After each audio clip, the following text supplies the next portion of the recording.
everyone, and welcome to my second half of my monthly anime pickups and manga, things like that. Just things from that general area, interest bubble. A lot of manga to get through, a couple anime things as well, a lot of Kodansha manga this time around, and I'm doing this a little bit early because with the Easter holidays, that sort of thing, there's not going to be as much postal service, and by the time I get things from the 30th, 31st, it's not... I'll just include them in next month's videos, just because I don't want to keep holding on to these and like having them outside of the collection for too long. And I'm actually going to have someone using this room in the next couple weeks, so I don't want just stacks of things everywhere when I can just have it neatly put away. So anyway, not that you're interested in any of that. Yeah, I've got quite a range of things today. Some of them are a little bit, I did a very stupid thing because I left my window open when it was raining, so some of them got wet, and I'm actually quite sad, but I think after I have them under some heavy books and stuff, they'll just straighten up, and if not, it's not a huge deal breaker for me. I can still read them, they still look fine. And to also just add, there is something that I'm getting a replacement for from Book Depository, just because it got really beat up in the post, so I'll just show that off, but keep in mind that's not the one that I'm going to be keeping in the future. So yeah, I'll just quickly go through some BL I got this month. Not much, but obviously not everyone's cup of tea. First is Volume 4 of The World's Greatest First Love, The Case of Ritsu Onodera.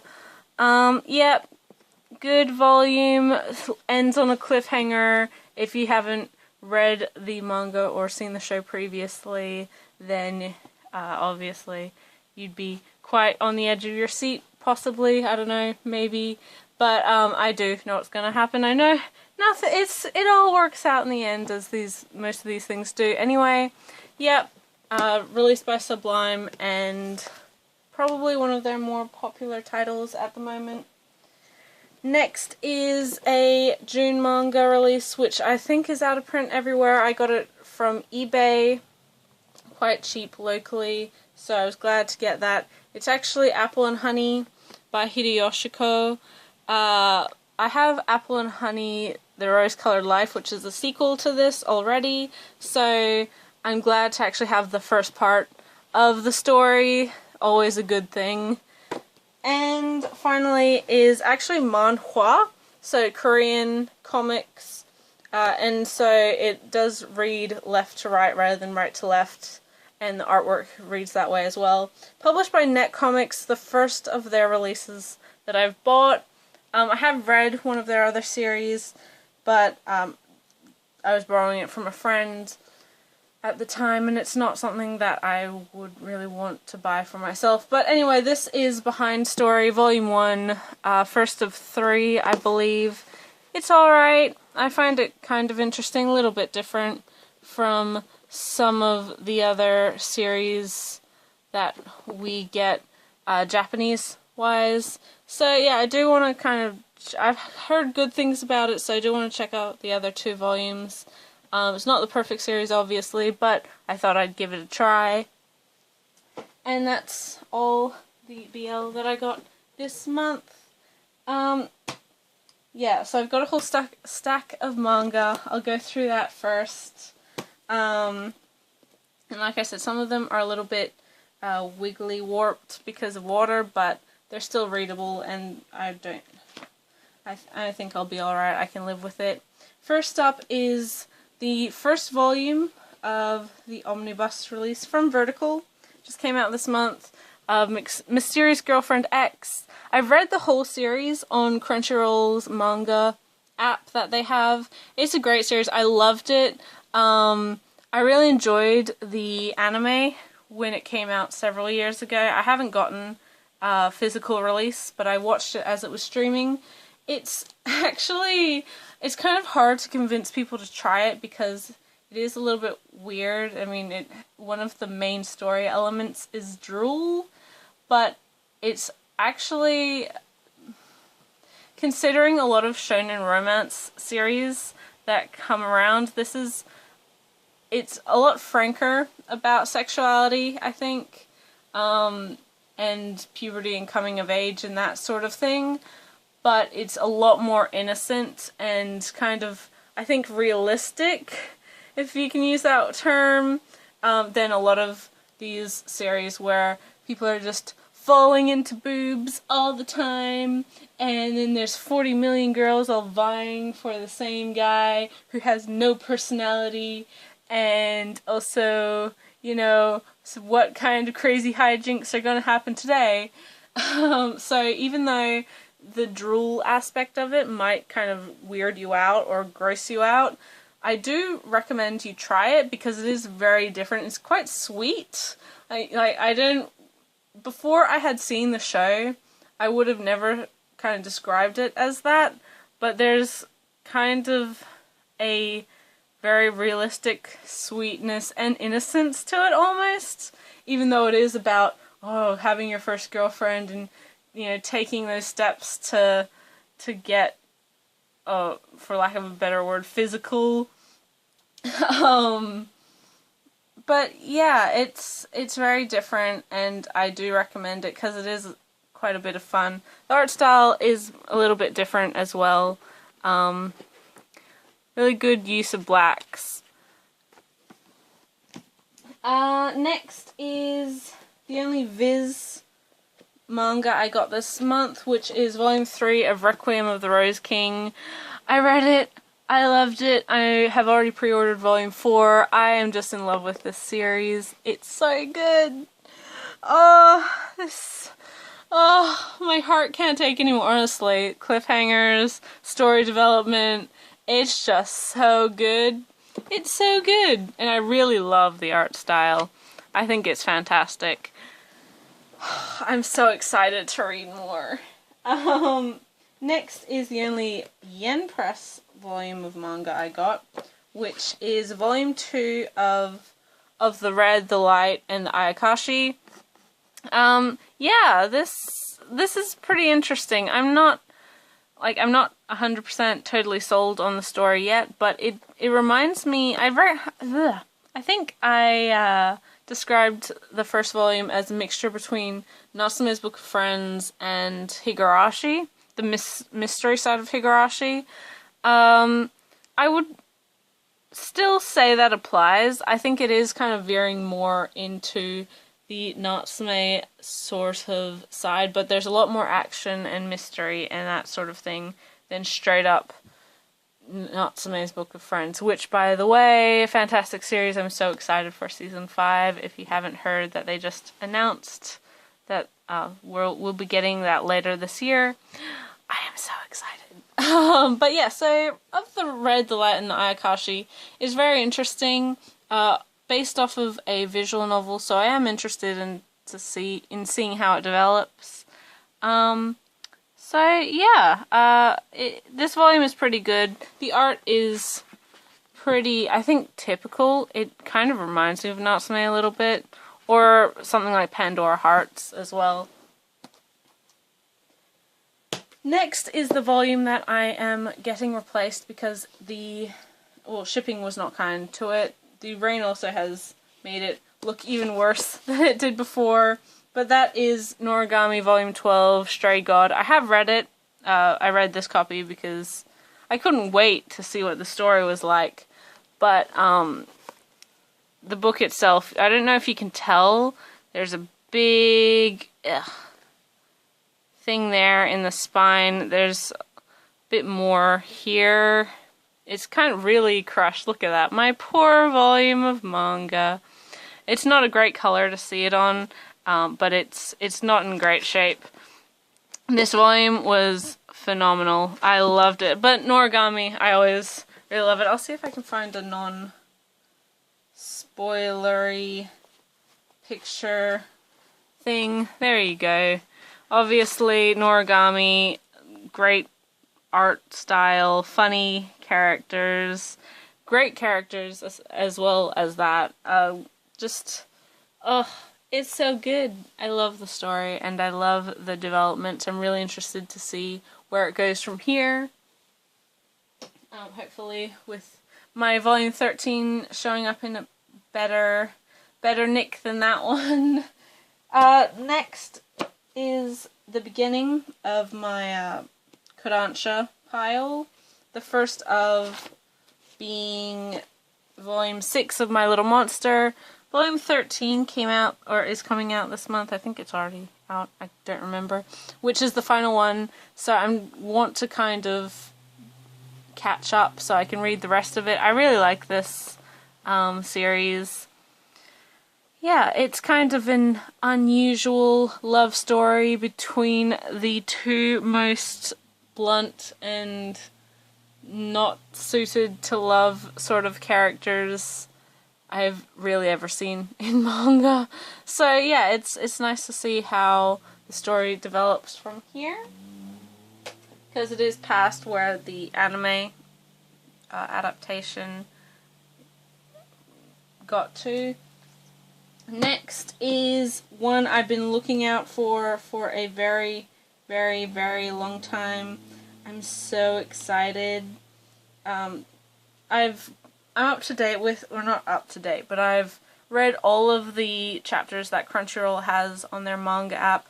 Again, I caught up last night actually. They posted another volume's worth, which I think is the entirety of what Kodansha has actually licensed for release. So I'm hoping that this series does really well for them, because it is finishing up, and I'd hate to have something where you miss out on the end of the story by 2 volumes.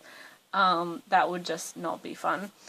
But this is Princess Jellyfish by Akiko Higashimura, 2-in-1 omnibus, and it is fantastic. I really think that even though oh, look at the color page.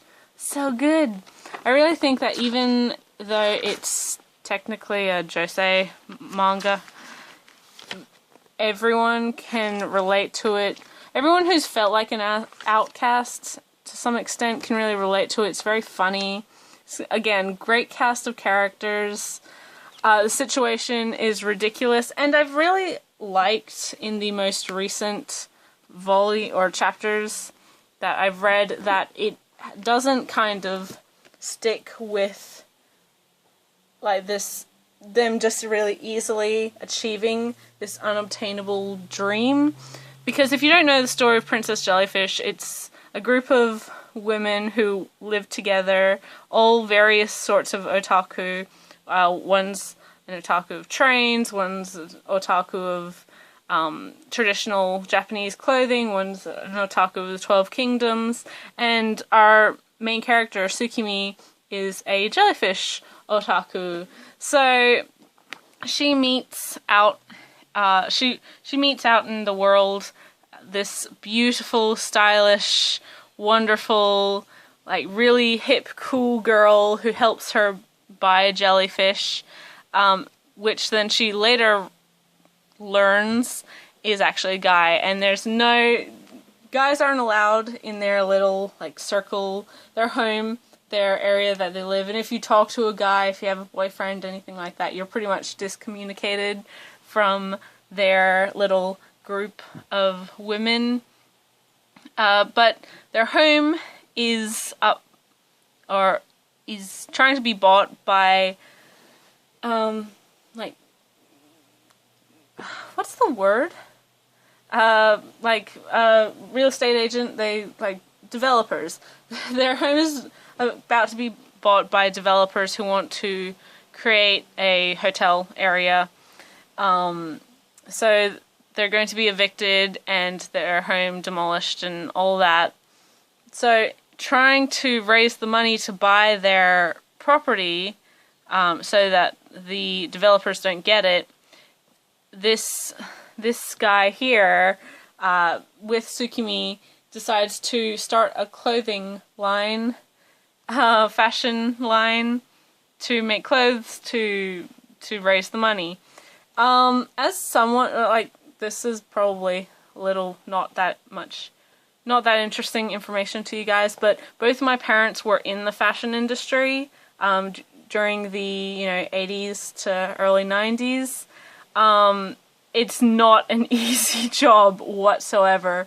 When they were getting out of it, so about 1994, 1995, in the US at least, everyone was moving their actual production to Asia, to China, to South America, because it was lower costs and so cheaper to produce a lot more. And they didn't have a huge brand like, Dolce & Gabbana or something like that.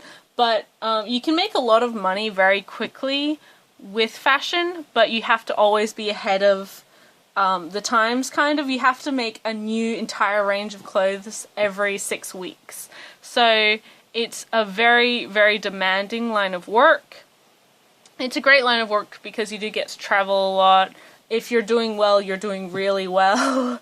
And like I said, you can make a lot of money very quickly, but if you don't manage to stay on top of changing trends, then you've lost everything really. So it's not an easy thing. And back then, a lot of, for them at least, because they were in the US, a lot of actual manufacturing was done in the United States. And since then, everything's moved to China.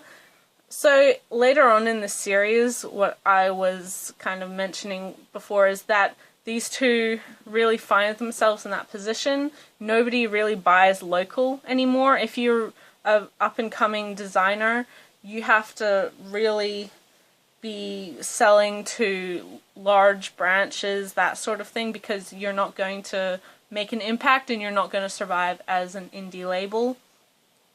So yeah, I think it's great that it kind of goes more, if you read it past where the anime adapts, which by the way, the anime is fantastic, I really love it, you get kind of a better idea of how brutal the fashion industry really is. And as someone who has, family with a background of that, I really appreciate that because it is kind of more realistic. More so than something like Paradise Kiss. I think that's the only one that I can really think of with other fashion connotations.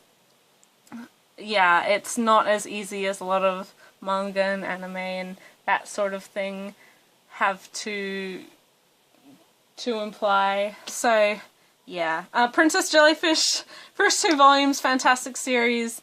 Definitely recommend buying it, no matter who you are, whether you're a big fan of, or whether or not you're a big fan of josei or shoujo or whatever you want to refer this as.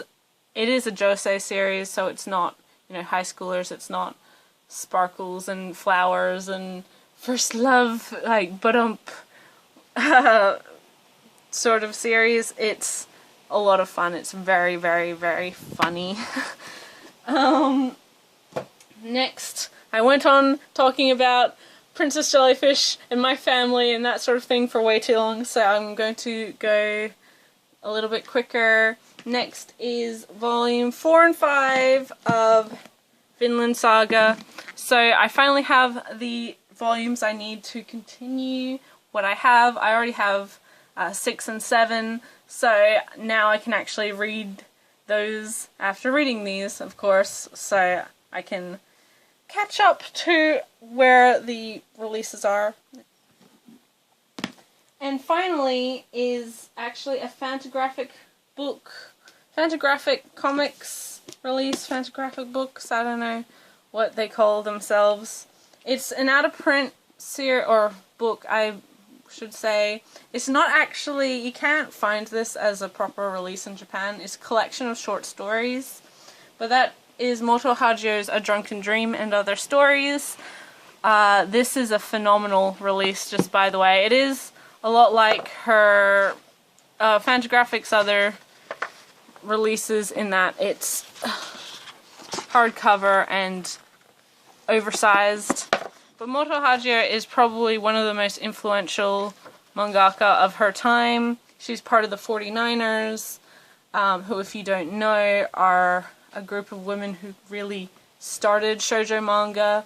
She is also regarded as probably one of the first people to create BL sort of story. She herself doesn't really regard herself as that, but Heart of Thomas, which is another one of her stories that has been licensed by Fantagraphics, was really one of the first BL titles ever. It's a really, really interesting set of little stories. I love this one, Hanshin Half God. This story. I also really love Iguana Princess or Iguana Girl. This story, and it covers a range of stories from the mid-70s to mid-2000s. At the end, at the back here, it actually opens up the other way, and you get an extremely in-depth interview. Well, first a very in-depth explanation of who the 49ers are and what they did and how they impacted manga. And then an extremely in-depth interview with Hajia herself. It's a really interesting read if you're interested in the history of manga at all. I definitely recommend it, and I will be getting her other releases from Fantagraphics, Heart of Thomas and Otherworld Barbara, which is coming out in a couple months. Really excited for those two. And then that's all my manga I got. So there's quite a bit, probably 20-odd-ish volumes there. If not there, then I know I've gotten at least 20 this month, so if you add the last video's volumes to this, you get at least 20. I know. Next is, I'll just show this off quick, is the first soundtrack for the second season of Haikyuu. Yep, obviously nothing too special to say about that, aside from it's the music from Haikyuu, the second season. Okay, so now I just have a couple anime releases. The first one is a Japanese release. It is the DVD release of the fourth Konodanchi film special, whatever. So it's kind of one of the Konodanchi films which Sentai released the first two. The third one is a radio drama. This is the fourth one, and the fifth one just finished airing on Crunchyroll. So This Boy Can Fight Aliens, This Boy Caught a Merman. This one is This Boy Suffers from Crystallization, and the most recent one is This Boy is a Professional Wizard. These all have English subtitles in Japan, so I didn't think this would necessarily get a US release, so I just picked it up because I do want to watch it and see what happens. I do like the style of the Konodan specials or series or whatever you want to call it. Next is a Blu-ray film from Anime Limited, one of their newer releases, which is Fuse or Fusei Memoirs of the Hunter Girl. This was released in America by NIS. I actually like this packaging a little bit more. It's got the slip cover, and then it's got more artwork underneath. A little book of various sketches and that sort of thing, which the artwork is just gorgeous with this release. I love how much of the stock art they used, and then the digipack itself. This is Blu-ray and DVD, so you get both. The film is a lot of fun. It's very colorful. It's got a lot of energy to it. Very unique style. I do recommend it if you can, if you're wanting something like that. Yeah, I think it's worth the watch. I don't necessarily know if it's worth the buy. That's up to everyone's personal decisions. But I do like it. I think it's very nice for what it is. And finally is a Blu-ray release, local Blu-ray release actually. I bought this from eBay for a lot cheaper than what it is at retail price. This is kind of a rebuy. I did have the US release, but I sold that on just because I didn't really need the limited edition. It's lovely, but I'm not the biggest fan of the show. I do like it, but it's a bit too melodramatic for me. So I actually just sold that on, made a profit, tidy little profit there, and bought the local release. And that is Anohana, or The Flower That We Saw That Day. Yeah, I know a lot of people really love this series, and it's very good, no doubt, but I'm not a huge fan of, like, overly melodramatic series, so it's not one of my favorites, like I think it is for a lot of people. I didn't cry that much. I thought the first episode was phenomenal. I think the second, or the last episode, was really probably the best way they could have ended it. And a couple middle episodes are very good as well, but overall, it was just, I think it was just a bit too long for me. Like, saying that's only an 11 episode series, it was from the Notamune block, but there's only so much emotional manipulation I can handle without feeling like this is really overwrought and unnecessary. So, I know that sounds quite harsh, but that's just my personal opinion. For all these sorts of shows, Anohana, a lot of the Clannad, and the Key series, I feel like I'm being emotionally toyed with, and therefore don't enjoy it as much as other people who just have that visceral reaction to it. But yeah, Anohana, good show, definitely worth the watch, but I didn't need the NIS box of it. I don't necessarily think the artwork they used on that one was the greatest either, so it wasn't, you know, a must-have for me, and I'm happy that it's with someone who can appreciate it more than I could. So, yeah, that's everything I got for this month, well, this half of this month. There's a lot. In the next couple weeks, I should be doing some more videos. Hopefully I'll actually have an unboxing video for you guys. I don't generally do that, but I made a very, very, very, very large manga order with a local retailer. They were having a 50% off manga sale. That's huge. So I bought a lot. It'll come in 2 boxes, but I think I'll only unbox one of them. The other one, maybe, I don't know. That one only has about 6 or 7 volumes, whereas the other one has over 30.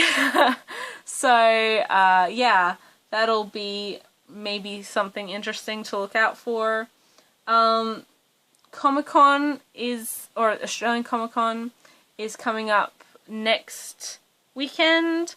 I'm personally not going. I have work that day, but my sister and my friend, who is actually the one staying with me here, are going, so I'll get them to buy things for me.